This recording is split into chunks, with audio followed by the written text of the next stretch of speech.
Hi, friends. My name's host Eric. I'm the host of Talking with Famous People, a typologist and philosopher by trade, you might say. And tonight, I would like specifically to discuss the issue of where morality comes from. Now, if you happened to watch the earlier live stream, you may already be aware of some of the context in which this video occurs. But, for those who aren't, let me explain.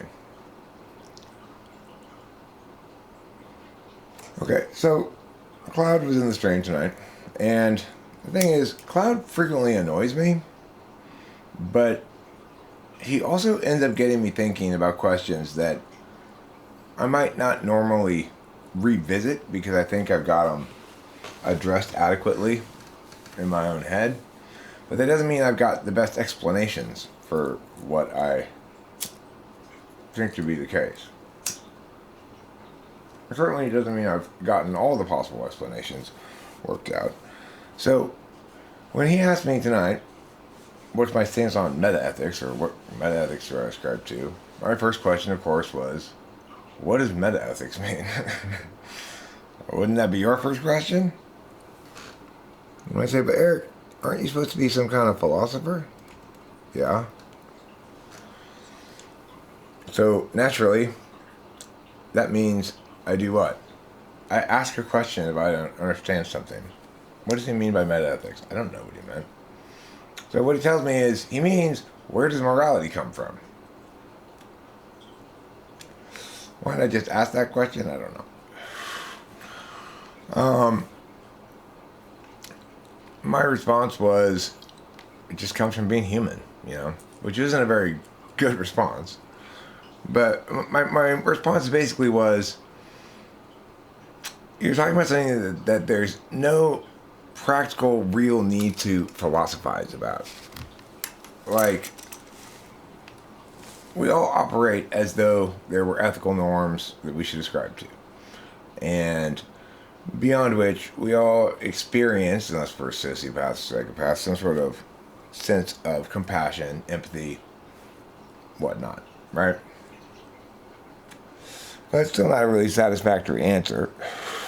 So I explained further, I gave him basically a biological answer. I said, well, it stems from the fact that mammals have attachments, Like a mother is born with an attachment to her child. I mean, not a mother's born, but the child's born to a mother where the mother has an attachment to the child. There's this overflowing of biological reasons why this nurturing thing kicks in, and hormonal reasons and so forth. So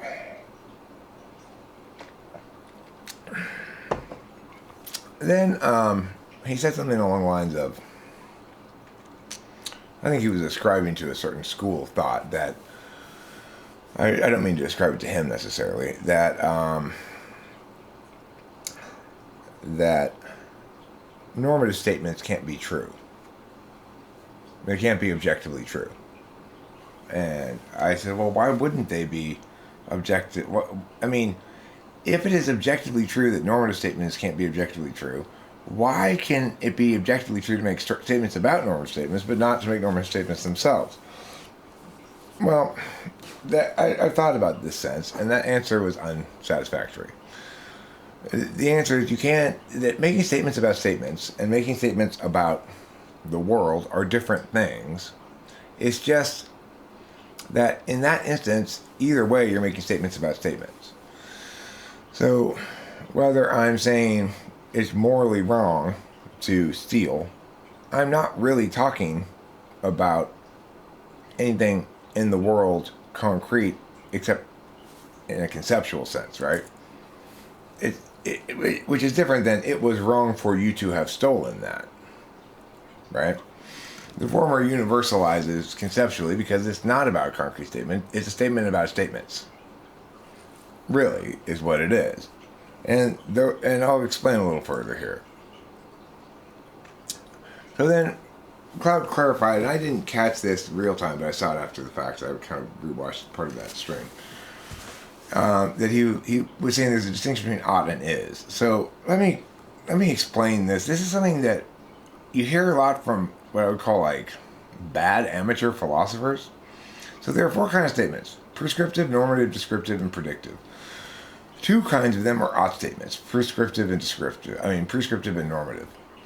So, if I say to you, you've got a headache, you ought to take some Tylenol, then I'm making a prescriptive ought statement. If I say, that person looks hungry, you ought to give them some money, then I'm making a normative prescriptive statement. So, they're both prescriptive, but one of them makes an additional moral claim that the other one doesn't, right? If I say, you ought not steal that, I'm making probably a normative claim. If I say, you ought not steal that because the security guard is looking at you, I'm making a prescriptive claim. If I say, you ought not steal that because it's wrong, I'm making a normative claim. Okay, so there are two kinds of ought statements. And the thing is, Cloud presented this statement, stealing is wrong, as an example of an ought statement, interestingly, even though it has the word is, but he's correct to do so. And that's why it's statements about statements. Because to say stealing is wrong is the same as to say you ought not to steal. If you're going to operationalize it into a claim that's a normative claim of some sort, you operationalize it into you ought not to steal. More specifically, if you want to make sure it's normative and not prescriptive, just prescriptive, you'd say you ought not steal because it's wrong. So, in that regard, he was correct to assume an equivalency between the statement stealing is wrong and an ought statement such as you ought not to steal. The thing here that is missed by this kind of amateur philosophy, I would call it, or like college kids chatting about philosophical ideas or whatever you want to call it, one of the big commonalities of it is that it doesn't factor in conditionality when it's considering things like this. Obviously, I can make a statement such as, if yesterday I went to Disneyland, then I have superpowers. It's always universally, undeniably, irrefutably, necessarily true because of the conditionality aspect of it. I didn't go to Disneyland yesterday, so there's no way to falsify the statement. Because the only way to have a false statement that's conditional is to have a true first part and a false second part. If the first part's false, the whole statement can't be false, so therefore it's always true. It's also useless, but it's always true. And so when you say, well, normative statements can't be true, objectively true.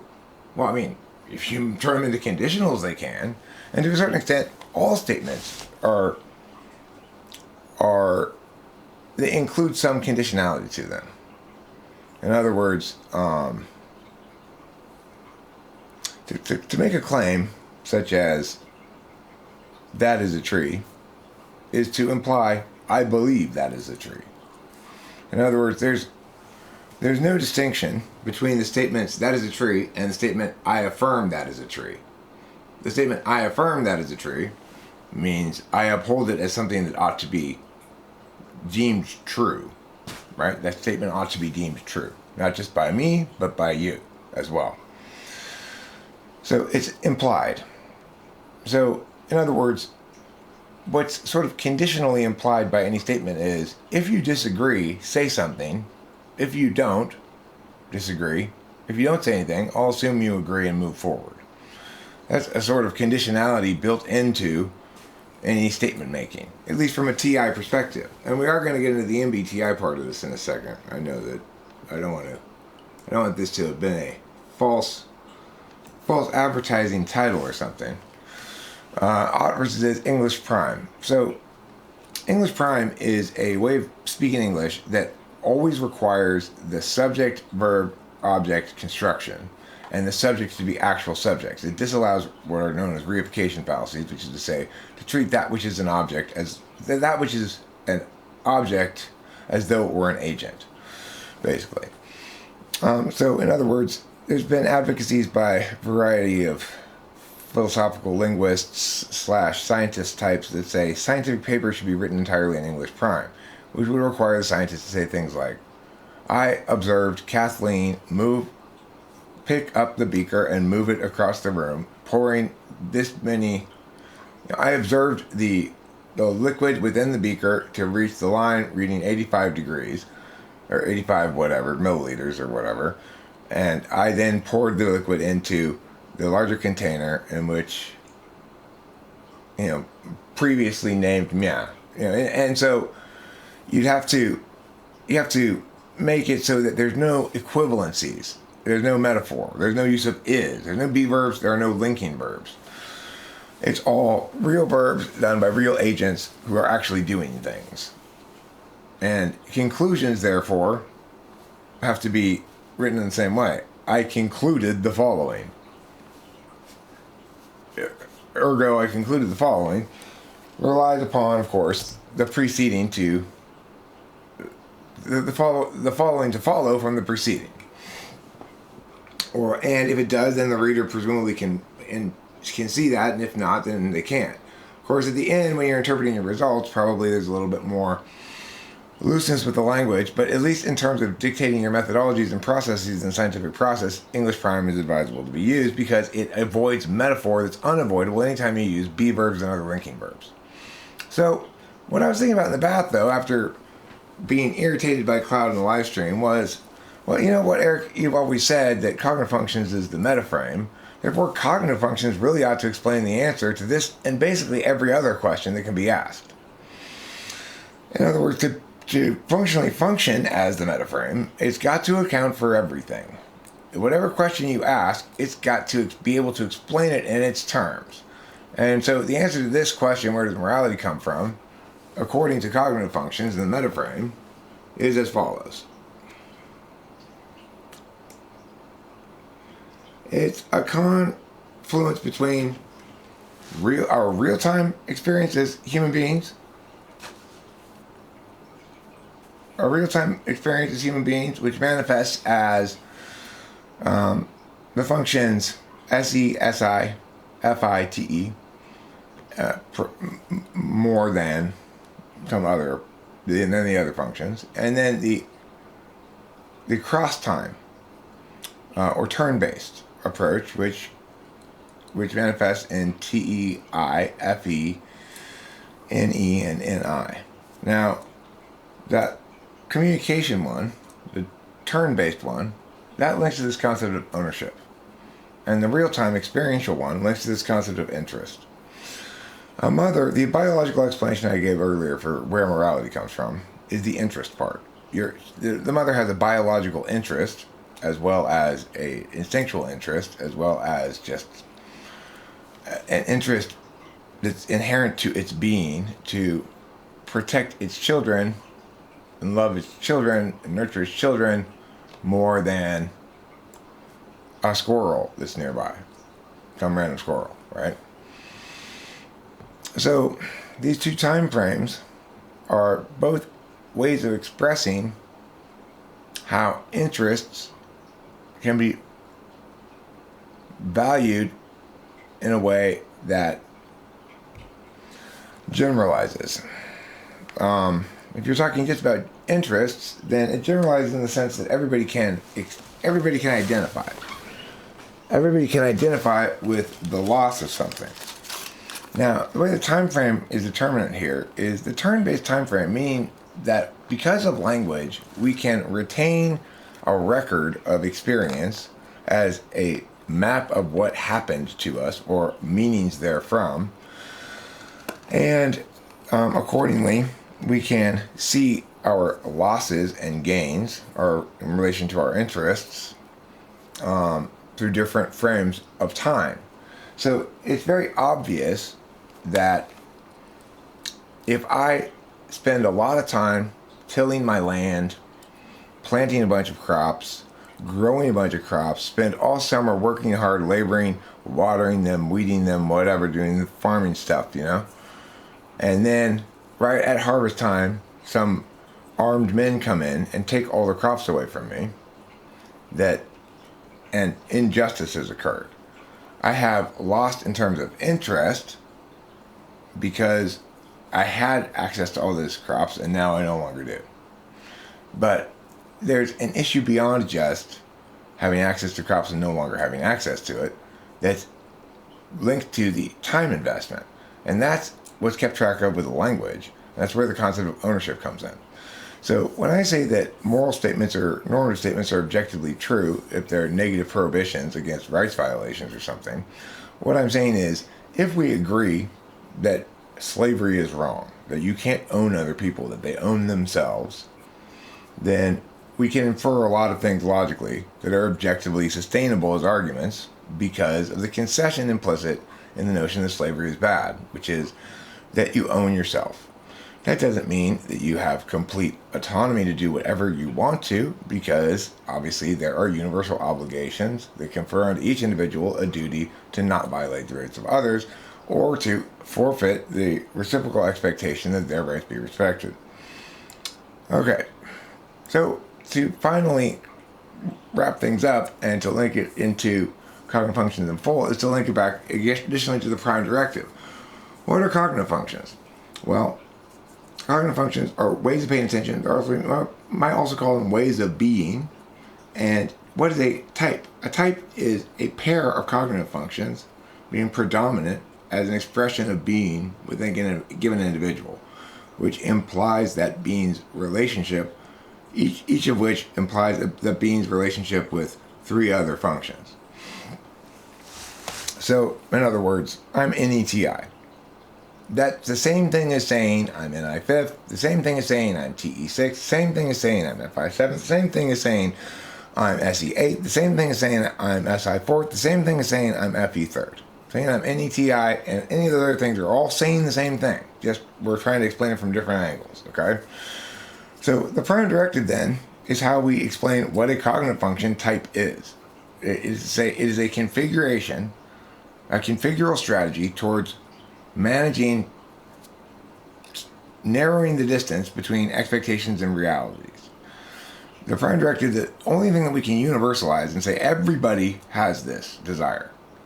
Everybody is driven by this more than really anything, right? You can't say people are all driven by the need to stay alive, because some people choose to end their own life. Unfortunately, tragically, but it's true. What people don't do is choose to widen the gap between expectations and reality. Nobody really likes surprises.